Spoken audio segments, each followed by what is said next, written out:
Hello and welcome to the Relationship Breakthrough Show from Aligned with Love. I'm Matt. And I am Rebecca. This is the place for people to have a magical, loving, intimate relationship.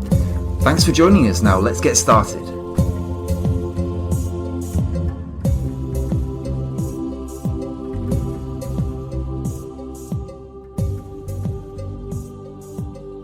There are numerous different tools that analyze and understand personality types.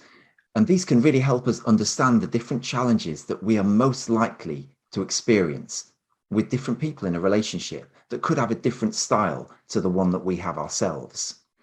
Now, the difference between enjoying a relationship with a compatible person versus struggling with someone who is less compatible or even incompatible can be like night and day. And while we can make any relationship work if we're really committed to it, we're going to be uncovering today why we may struggle with a partner of a certain personality type. And I'm delighted to be joined for this session by Nehama Robinson, who is a matchmaker and expert in personality profiling and conflict resolution. She's also the host of the podcast, Speaking of Humanity. Nehama, warm welcome to the show. Thank you so much. What a beautiful introduction. Thank you. Thank you. That really warmed my heart. I have to tell you, beautiful. Thank you. Yeah. Thank you so much for welcoming me. Yeah. Well, I'm excited to have this conversation because it relates so strongly to this area of relationships that we're both so passionate and interested in. So I can't wait to get started and uncovering some insights that this can really help us in making sense of our relationships. So the first question I wanted to ask Nehama, if I may, is, as I said in the intro, we're going to be focusing today on personality profiling. And I'm curious to find out how you came to be so fascinated by this area. Growing up, I always felt different. And I always felt like everyone's unique, but other people had an easier time understanding one another than I thought they had understanding me. I felt it was difficult for people to understand me. So it was from when I was very young, I just felt that there was something there. You know, I didn't know what that was about. And as I got older, really that just kept playing out in different ways. And I'm very much an individualist. So the idea of a personality system actually offended me to some extent because I felt like it really was very limiting. And it sort of, any personality system indicated that the number of individual personalities could be reduced to a really small number. And to me, that was not accurate. It was offensive. And then I came to understand how personality systems can actually account for individuality. And so there was a very specific journey, which would be a lot of details I won't go into now, about how I specifically developed my personality algorithm, is how I refer to it. And for me, specifically determining or kind of understanding or specifically arriving at a method for accounting for individuality was a priority, was really, top priority, was incredibly important, was something that I kept as a top priority all along. Yeah, I see. Fantastic. That's really interesting to think about that. And just on this idea about having models, and it's maybe worth just thinking about why we'd even have a model of personality. What purpose would it be? As you say, it can be triggering for people. It's like, well, are you trying to put me into a box? Are you trying to tell me who I am? Exactly. What do you find that are people's hang-ups or challenges about this idea of having even a system? So what's really interesting is I think that I have more hang-ups, if you will, than any people I speak to. People tend to most people that I encounter actually like the idea of being understood in a framework. I think for most people, it's actually comforting. There are specific personality types, that will be actually more sensitive. They're more individualists and don't want to be put in a box. So I'm of that personality, but the truth is that most of the people that I encounter tend to be in tend to be of the personalities that are more interested and find it comforting versus annoying or offensive. Yeah. That's right. Lots of people do find this so interesting, don't they? It's such a Yeah. popular area. You know, Yes. you can't It pick up a is. magazine without there being some Exactly. formula or someone talking about this. So Exactly. it's something that so many people resonate with, isn't it? It is. It really is. It really is. And I think that, mostly, like you say, if you look online or a lot of websites, it's relatively superficial. And I'm not putting that down at all, because what it does is it starts the dialogue for people. It helps people, even if people feel understood in a very limited way, very superficial or surface way, they feel seen. That's really what it boils down to. People want to feel seen, right? And in our culture, we don't want to, I'll say it like this. I mean, we don't typically, our culture wants instant gratification. We don't want to have to sort of sit down, and we don't want it to be a long process to figure out who someone is or to be understood, on either, whether we are the one who's seeing the other person or we're the one who wants to be seen. We want it to be instant, right? We don't want to sort of have to say, oh, this is brand new individual. We want to be able to take shortcuts. And so the key is to be able to create a shortcut that actually is helpful in the long run as well. That's not just a, instant and we're done and there's nothing, you can't really take it anywhere. You need to have both. You need to have something that gives an instant sense of, wow. And then also then, if you stay with it, can support you more and more and more along the way with different situations. I think that's a great way to look at it, Nahama. I love that point about, is this something helpful? Does it move us towards a solution? Does it move us towards better understanding? And I think this is a useful thing to consider in general, that, well, let me just share an idea about this. I'd love to get your thoughts, Nahama, is that, sometimes people get hung up around whether something is like ultimately true or correct. And it's a really difficult one because, well, lots of ideas have been considered to be true and then to be reevaluated at some point in the future. And people say, well, that understanding, it wasn't quite right. But I just wonder whether it's more important to be true or correct, or to be helpful or useful as an interim idea.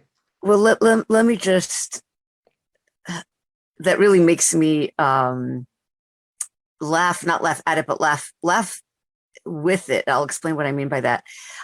So my particular personality type, in conjunction with the culture that I grew up in, really prioritized being right.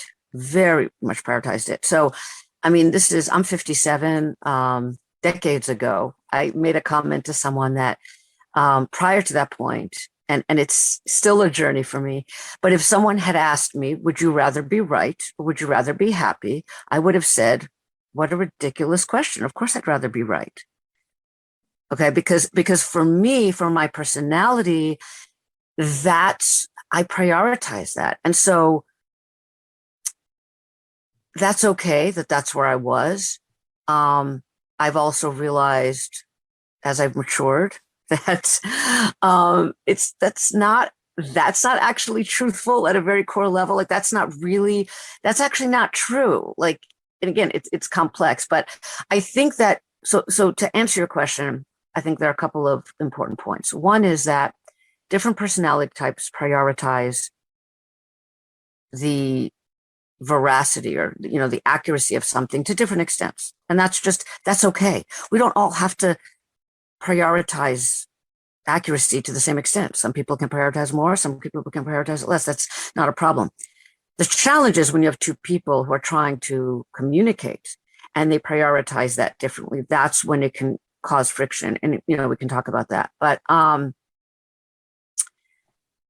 other point you made, right? Right. So you were talking about being right versus being helpful. So I think, again, helpful is sort of parallel to being happy. It's sort of a tool that makes people, what does helpful really mean? It means it helps people feel better, right? It helps people be happier. So I think that, to me, helpful and truthful are actually not mutually exclusive and not even completely separatable. They're intertwined, because reality, we can get into some, deep, that's not what this podcast is about, but deep philosophical discussions about, are we all just an illusion? That whole thing. So we're not talking about reality at that level, but reality is the reality of experience. So if something is helpful, it is true, it is real, because it's having an impact. So I think that reality in general is subjective in different ways. So I think there's a lot of, depending on how deep you want to get into it, but really none of those things are sort of black and white, if you will, Of course, different perspectives, different emphases, which is great. And I'd love to explore more as we go through how we can come to blows or come to differences depending on our attitudes towards these differences. Exactly. That's really, yes. really interesting. But I'd love to hear as well, Nehama, before we jump into these personality types that quite often have issues, I'd love to hear from your own experience, what insights have you had about yourself or your own journey from this work that you've done in personality profiling? So I think that every person, every personality, every individual has the place, and myself included, where it's hard for us to accept when we've disappointed someone else, when we've possibly even disappointed ourselves, when we've done something that, we don't feel so proud of, when we've done something that failed in some way. And I think it's a sensitive point for every human being. That sensitivity manifests in different ways. For me, I've always, my personality naturally tends towards stubbornness, towards absolutely not wanting to admit I'm wrong ever. I mean, that's my natural inclination. At the same time, and these two go together, although they seem almost opposite, but self-judgment. I have a strong tendency towards self-judgment, which I don't necessarily want to admit. It's sort of this game I play with myself, right? So self-judgment, which I sort of don't want to really face because it doesn't feel good. And so that's why I don't want to then admit to someone else the things that I'm disappointed in about myself. And so I think what I've been able to at least start to do and try to do and appreciate the value of is flipping that. So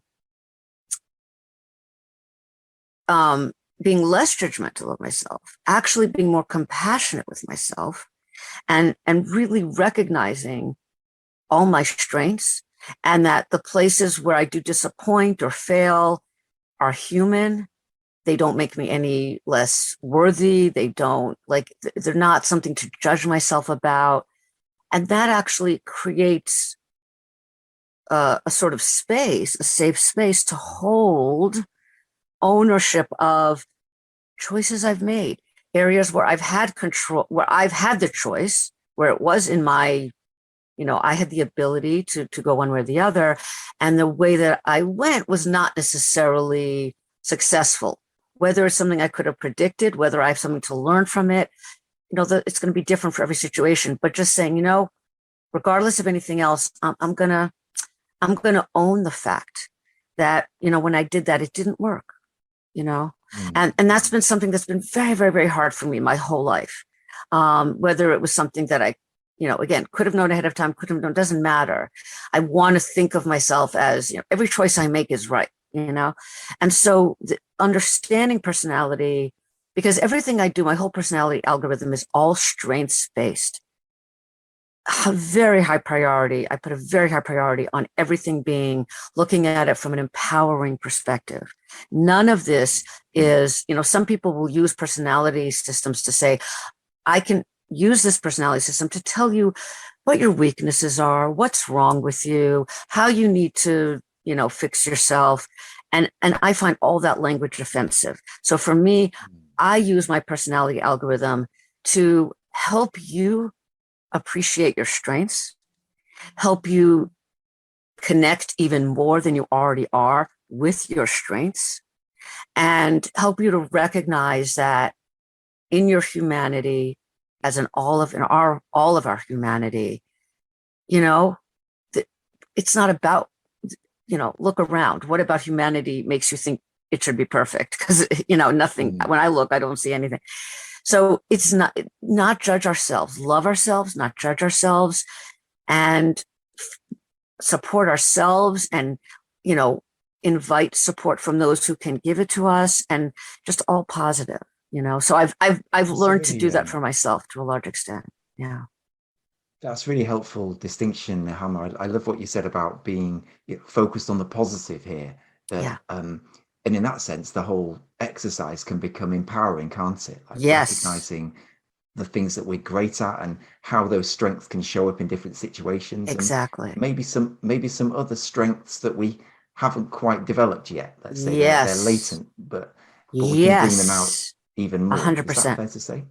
It's brilliant to say, yes, latent strength. That's exactly. It's brilliant, because the way I look at it, I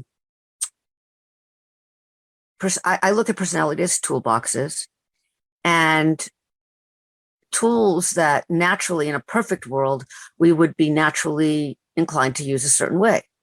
But because of circumstances in life, we often are put in situations from a very early age where we sort of are forced to use the tools that we have, either before we're ready to use them, in ways that are not really ideal to be used, but we don't have a choice because our circumstances just provide that. So I give the analogy of, if you hand a 5-year-old a machete, you can't blame the 5-year-old when they harm themselves and others, because they're not equipped to use that tool, right? I mean, a machete can be used to cut down, what do you call it? Like on farmland, whatever. You don't have to use it to be violent. I mean, it can be used for a lot of things. And if you're a grown up, you can think, oh, you know what? That's how I can use it. But if you're a child, you're just going to be like flailing it around, trying to figure out what to do. And inadvertently, it's going to cause a lot of suffering, essentially. Sure, and so I think that happens to people in our lives. We're just in situations where we start using our tools in ways that we're not given the opportunity to develop how we interact with those tools in a way that's sort of going to be ideal. We're not always given that opportunity. And so that's how things get off kilter sometimes. Makes sense. Thank you, Nehama. That was really the intro, and I love the context and understanding that you've helped us get there, Nehama. That's really helpful. And what I'd like to do now is move on to the core part that we want to touch on, which is these 3 patterns or issues that can come up where, if we have big differences in these specific areas we're going to be talking about, it can lead to relationship challenges. Yes. So we've got 3 areas, don't we, Nehama? So tell me, what's the first area you'd like to talk about where a difference can lead to a challenge in a relationship? Yes. The first area is where you really have an imbalance of power, or ability to use power, or desire to use power. There are different personality types that have different relationships with power.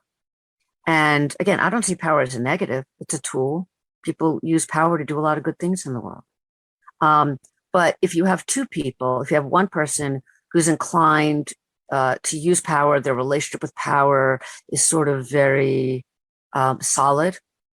And then you have someone else who, isn't necessarily comfortable really fully embracing whatever power even might be available to them, then it sort of sets itself up to be a potentially unhealthy relationship, where the person who's inclined to use power will take advantage of the other person.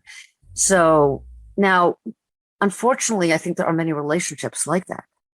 And it's really difficult. And again, as you said, in theory, we can make any relationship healthy if we choose to make it healthy. I think that particular dynamic would be so challenging that I think it's extremely likely that if you had that kind of dynamic, it would probably be best for that relationship, for each person to find a different partner. It doesn't, again, nothing is 100%. You might have a situation where somehow it can be worked through, but I think that that's a tough one to work through. I think it's sort of once it's been established like that. Yeah. Yeah, so just help me understand that. So if you've got someone who is very willing to use power, let's say Yeah. they're comfortable exercising their power, Yes. shall we say, and Exactly. someone who is more reluctant or Yeah. hesitant to exercise their power, Right. how would that look? What kind of things might be happening? So you might have someone who one person would be very critical of the other person. They would be very demanding and critical and sort of expect, I think that could easily slide into emotional abuse, verbal abuse, if not even physical abuse, because people who have a very intimate relationship with power tend to also get frustrated more easily because the things that sort of trigger them to uh, to reach for their power. I mean, you could have someone super healthy who never goes to power from a triggered place. They only go to it from a total free will place. But I think that's extremely unusual. I think you'd be hard pressed to find someone like that. So most people, the people who tend to have a very intimate relationship with power, the reason that they have that intimacy with power is because from a very early age, that's how they that's the way they made themselves feel safe. And so what that means is they would encounter situations where they did not feel safe, and that would trigger them to immediately tap into their power so that they could feel safe. And so what that means is that normally the pathway to accessing their power and to sort of, touching base with their power is a negative trigger. So what happens as they get comfortable using it is that means that they have blueprints. They have blueprints for things that felt painful, felt disempowering in a way that really influenced them. And again, there's certain personalities that would feel particularly sensitive to their power being taken away as young children. And so it would be a trigger. And so what happens is then you have a blueprint. Their psyche has a blueprint and once there's a blueprint in the psyche, it takes a lot less than it did originally, right, to trigger that blueprint, because the blueprint is very much, it's sort of a go-to, it's a file cabinet, it's the drawer that's ready to be opened. It's a file that's ready to be opened. It's right at the top of it's at the top of the file pile. You know what I mean? And Yeah. so then someone else does something that disappoints them, even though objectively it's not. It triggers that blueprint for them. And so that's what triggers them to go into their power. And so they will typically, I'll sort of describe it as an overreaction in the sense that it's unhealthy and it can verge on abuse in terms of how they respond to that trigger. I see. So when you say it's unhealthy, is that because the Yeah. power is exercised in ways that maybe impact negatively on someone else, or maybe making decisions that rightly I belong to think somebody else? Is that what you mean? beautifully said. Beautifully said. I mean, I think I define unhealthy. I mean, yeah, I basically define unhealthy. I define unhealthy as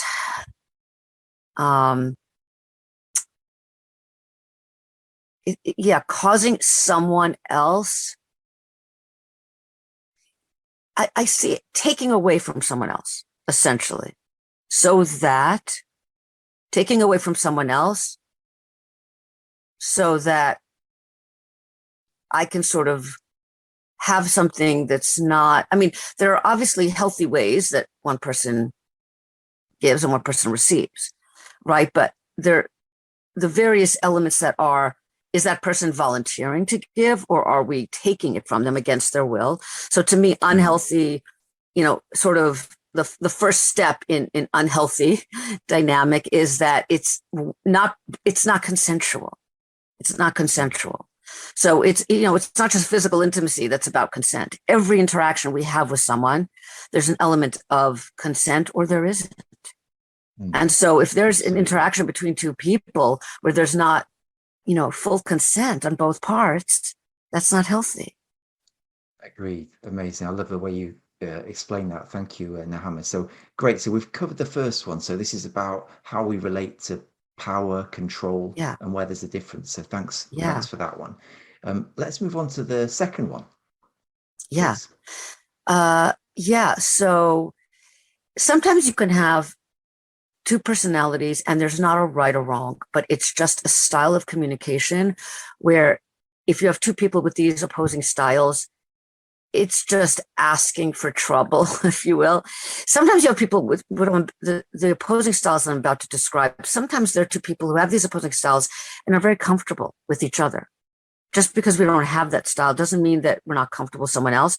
But there are times when you have two people who are comfortable with these opposing styles. And that has to do with, do we tend sort of a spectrum of how we focus or how we focus. Do we tend to focus on one thing? Do we tend to stay with one thing for an extended period of time, focus on something at a time? Or do we tend to just million irons in the fire, jump from thing to thing? We need to feel like we're not missing out on anything. Okay. And there can be, as human beings, we can have situations where we go to one, situations we go to the other. But fundamentally, you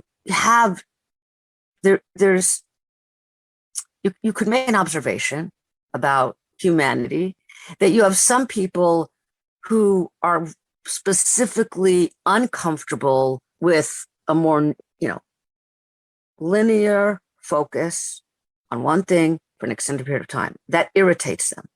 And you have other people for whom being all over the place, being, just a million different things going on is irritating to them. So if you have those two people in a relationship, I mean, it's a recipe for frustration, for sort of people just getting agitated. Yeah. And so essentially yeah. Sorry, just going to say now, just to clarify though. So yeah, it's like a difference in preference of how they like to yes, focus, or one between very yes, focused on a single thing, single point of focus, and the other being more right, multi-focused at the same time. exactly. And then that they could frustrate each other. Is that how that would look, Nehama, if that was happening? But potentially, so potentially two people like that could get along, because sometimes, and that's a way where it's possible for opposites to attract. And as long as each person sort of, it's not about the style that they use. It's the style that they're comfortable with in other people. For example, you might have someone who tends to multitask, but they need someone who's more focused, because for them, if they had someone else who was multitasking, they'd be multitasking on different things, and then they would just both feel overwhelmed and they wouldn't be able to get the support from the other person. So it's not like, oh, two people have to be, but it's about not what we do, but what we need from others. So you have, people, if it's what we need from someone else. So if I need, and it's what we're comfortable with in someone else. So if what I need from someone else is more focus and they're all over the place, whether it's like me or different from me, that's not going to work. So, and vice versa. If I don't like someone who's too focused, if that sort of is a trigger for me and it feels limiting to me, then the other way around. So I'll give you an example. Hold on.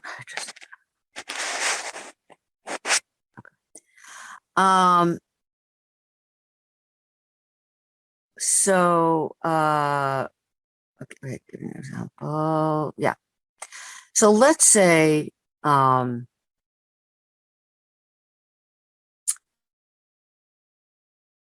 specifically, this might come out, two people are trying to plan a trip together. Now, usually in a couple, you'll have one person who more takes on that role. Like usually most couples, I don't think, plan trips together. I think one member of the couple is like, yep, I'll do that, because for them it's fun. And the other person's like, great, I super appreciate it, because that's not fun for them. So usually that's how it goes. But let's say you have a situation, just they need to, I think, or what, different example. You have kids. You have to decide together what school the kids go to and what after school program they're part of. Now, sometimes even in those situations, you have one parent who's like, yep, I'm going to decide. The other parent's like, sure, whatever you decide, I really don't care. It's fine. I trust your judgment, whatever you think.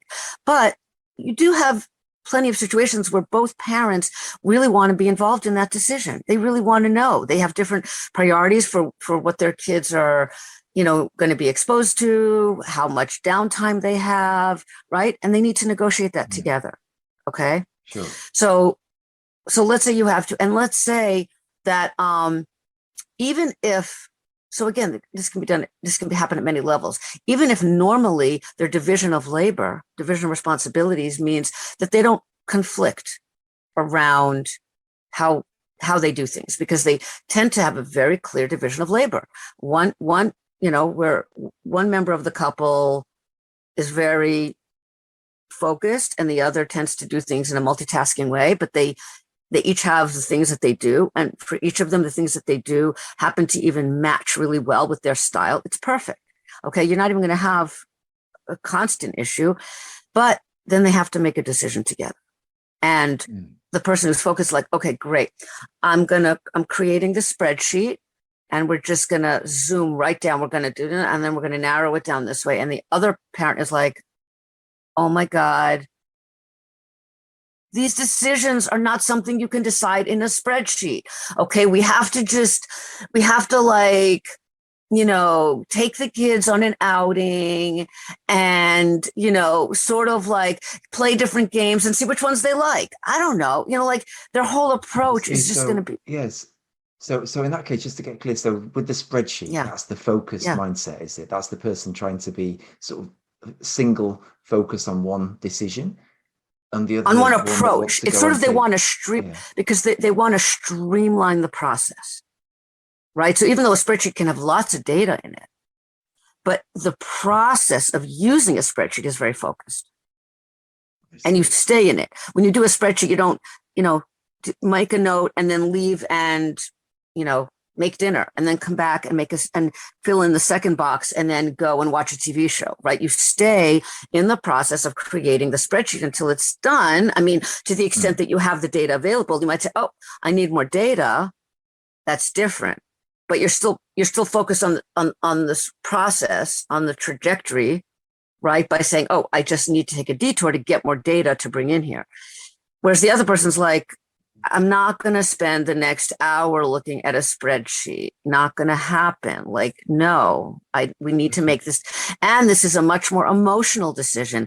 And we have to ask the kids. And if we just ask them, they're not going to be able to answer right away. So we need to go and, just be doing different things and just, they're 4 and 5 and they're 8, their ages 3 to 6. They're not going to be able to answer. We have to go and spend a day, go into the zoo and to the museum, and we have to see what they like doing. Right. It's like a totally different way of engaging with the decision-making process. Right. Yeah. So I mean, it sounds like that's much more emotional as well, Nahama. It's more like emotion. Yes, intuition. It usually would go with it. Right. That usually, not always, but yeah, I think it would tend to be more, consistent with that. Yeah, I see. So when one of us that is more logical, it could be the guy, could be the woman as well, of course. But and then the other is more flowing, emotional, spontaneous. Exactly. You've got the recipe for seeing things a bit differently.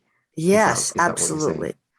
Absolutely. And I think that often the sort of focus style does correspond to generally what you're describing as being more logical or emotional. But I do want to say something, because for example, look at myself personally, I am highly logical and I'm also highly emotional.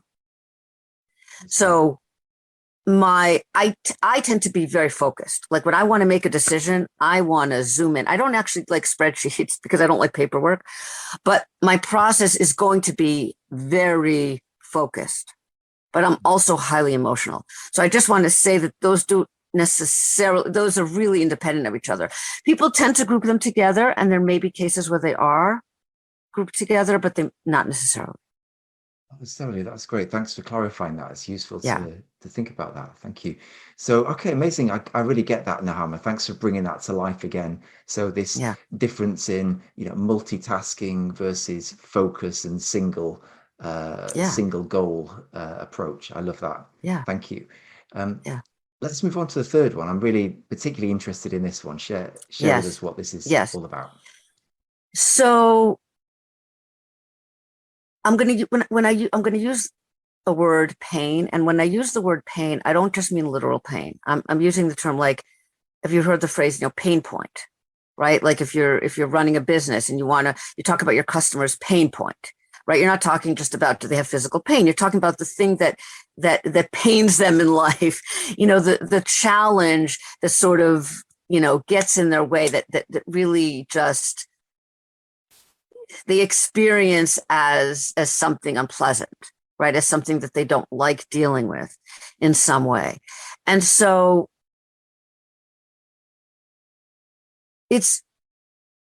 we assume, let's say I'm unhappy. I'm in a relationship with a partner and they do something and it doesn't feel good to me. Something about either a consequence of their actions, the actual action, how that action felt to me when they did it, something about it triggered a pain point in me. Okay. I have a way of expressing that. Now, something that we as a society really don't consider, I think, for the most part, is that how we communicate when our pain point has been triggered is very individual. It's very personality. What's the word? It's very personality sensitive. There's a word I'm thinking of. Dependent. It's very, not just dependent. I mean, it's influenced. It's very, personality has a significant impact on that, on how we tend to communicate our pain point. But it's not something that we, even though it's something that should be super obvious, it's not something that as a society we recognize. So for example— how would you recognize that? How would you see it? Yeah. So if we just thought about it, we would see it right away. So children, if anyone who has children, and it's just from when they're born, okay? Some babies, newborns, when they're not happy,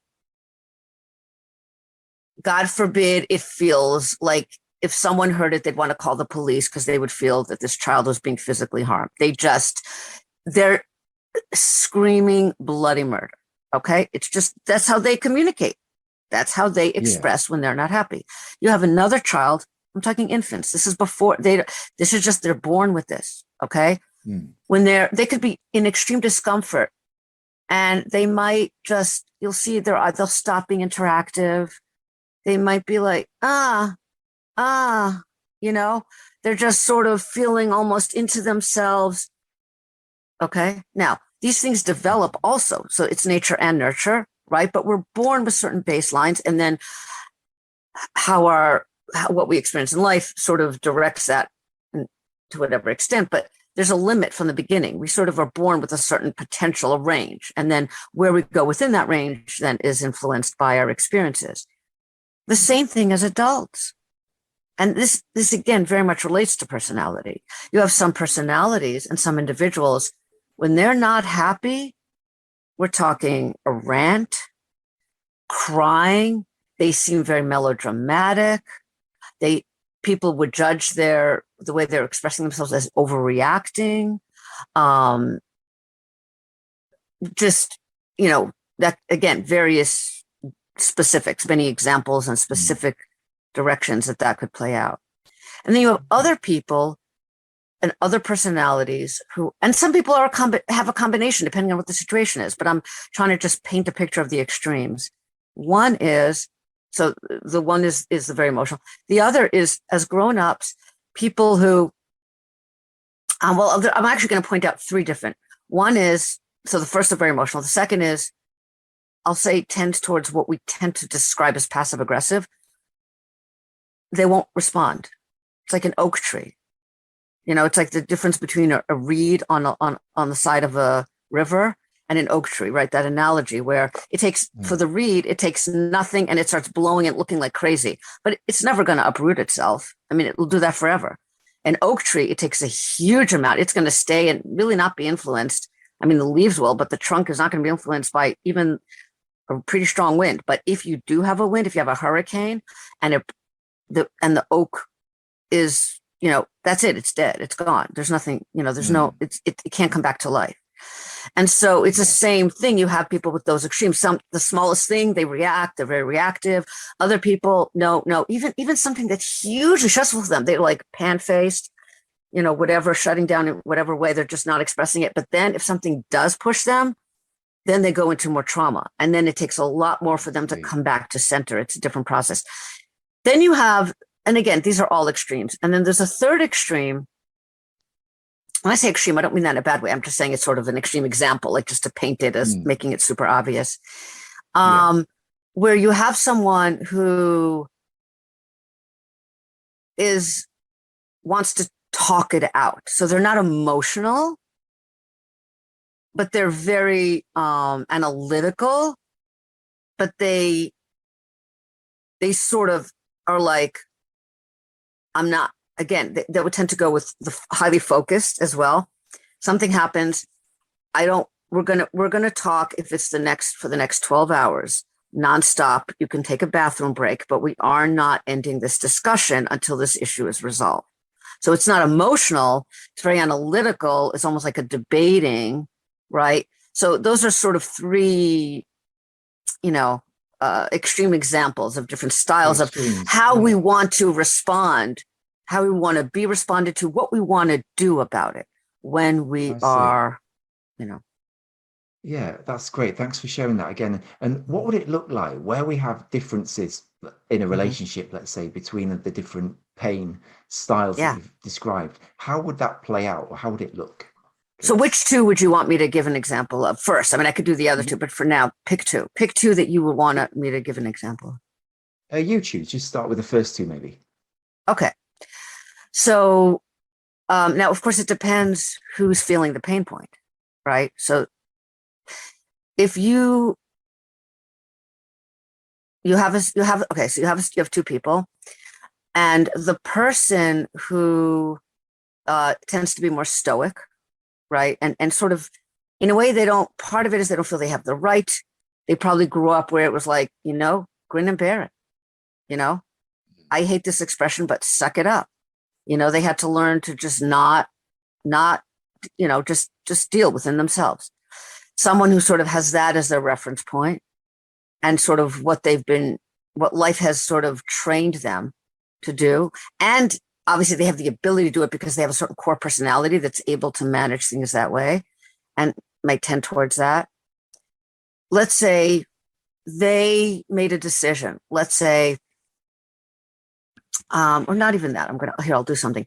Valentine's Day. We just had Valentine's Day. So they bought, and this is something you see, sort of, you see that on social media with various degrees of sort of humor or whatever attached to it. But, I bought you a brand new vacuum cleaner for Valentine's Day because I know that you were complaining about the old vacuum cleaner. Aren't you excited? Doesn't this make you so happy? It's the top of the line vacuum cleaner. I thought you'd be so happy. Okay. Other person happens to not be thrilled about that because that's not what they wanted for Valentine's Day. It would have been great as an impromptu, something just because they need a new vacuum cleaner, but they don't want their Valentine's Day gift to be used up on that vacuum cleaner, on said vacuum cleaner. And generally they're emotional. They care about the emotional connection.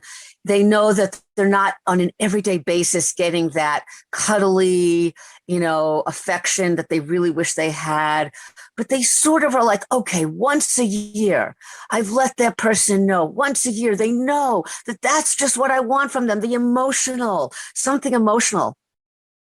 And they're giving me a vacuum cleaner. Oh, okay.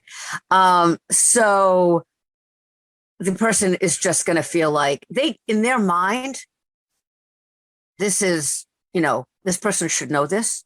They've expressed it multiple ways, multiple times. They're not going to right now have a long, there's no patience left. As far as they're concerned, this is the last straw. It's not the first. So they're going to just be like all emotional. And just be like, and the other person's like, oh my God, I thought I was doing this perfect thing and now they're emotional. And I'm sure you can imagine what that would lead to in the relationship. Conversely, the person who's more stoic, you know, they had a really long day, and they're coming home late actually because they had such a long day, and they're really looking forward because every day their partner makes dinner and has a, and they're really looking forward to that dinner. This particular day, the other person who also having to do with the other personality thing, maybe there was also had a kind of crazy day, somehow didn't manage to make dinner. That person comes home and says, hey, can you just order? I didn't have time to make dinner. Okay. That first person who normally is very stoic about huge things, but they were really, really counting on that. They were really counting on this. And they're going to be, they're probably going to be passive aggressive. That's their normal sort of go-to. And the other person's like, okay, I can tell you're being passive aggressive. What? I had a long day and I really just wanted a home cooked meal.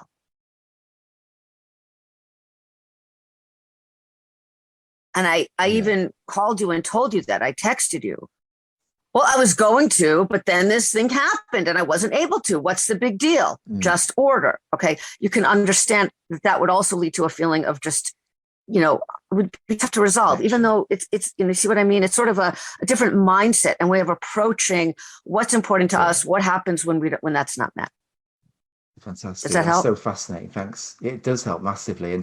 And the last question I wanted to ask, it was, if people are listening and they're thinking, wow, there's some quite big differences here between me and my partner, what could you recommend or what could you suggest in terms of living with or dealing with these bigger differences?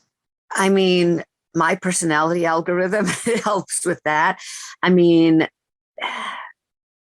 I think that it is important to, especially at the early stages, to find a facilitator that you're comfortable with, honestly.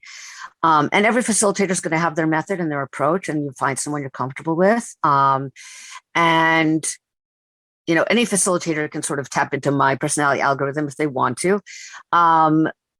But I think, there's a lot more to it. I think once you've established the language of whether it's my personality algorithm, whether it's another approach, then you can use it on your own. But I think to establish the language, it really does help to have a facilitator. That's a really great point. And just on that point, Nehama, how can people find out more about your work and your algorithm and the work that you do? So my website, unconflict.com, that's www.unconflict.com. And if they want to reach out to me, please use the contact form. I do get messages. I respond promptly. Use the contact form on the website. Fantastic. It's been a really fascinating discussion. I've loved hearing your insights around this area, and there's so much more we could say here, and so much more maybe we will say on a future episode. Maybe. But, I just wanted to say a massive thank you again for joining us here today and sharing your insights and wisdom and knowledge with all our listeners on the show. Well, I want to thank you so much for having me. You are just, of course, across the pond, as they say. I have to say, I love how you communicate. It's really beautiful, and I just have huge respect for how you communicate and how you do what you do. It's really been an honor. It's really been an honor to be your guest. Thank you so much. Okay, that's all for today. Thanks again for joining us, and please remember to subscribe and to leave us a review. Who could you share this episode with that needs to hear this message? Share this episode and remember that the quality of your relationship determines the quality of your life. See you on the next episode.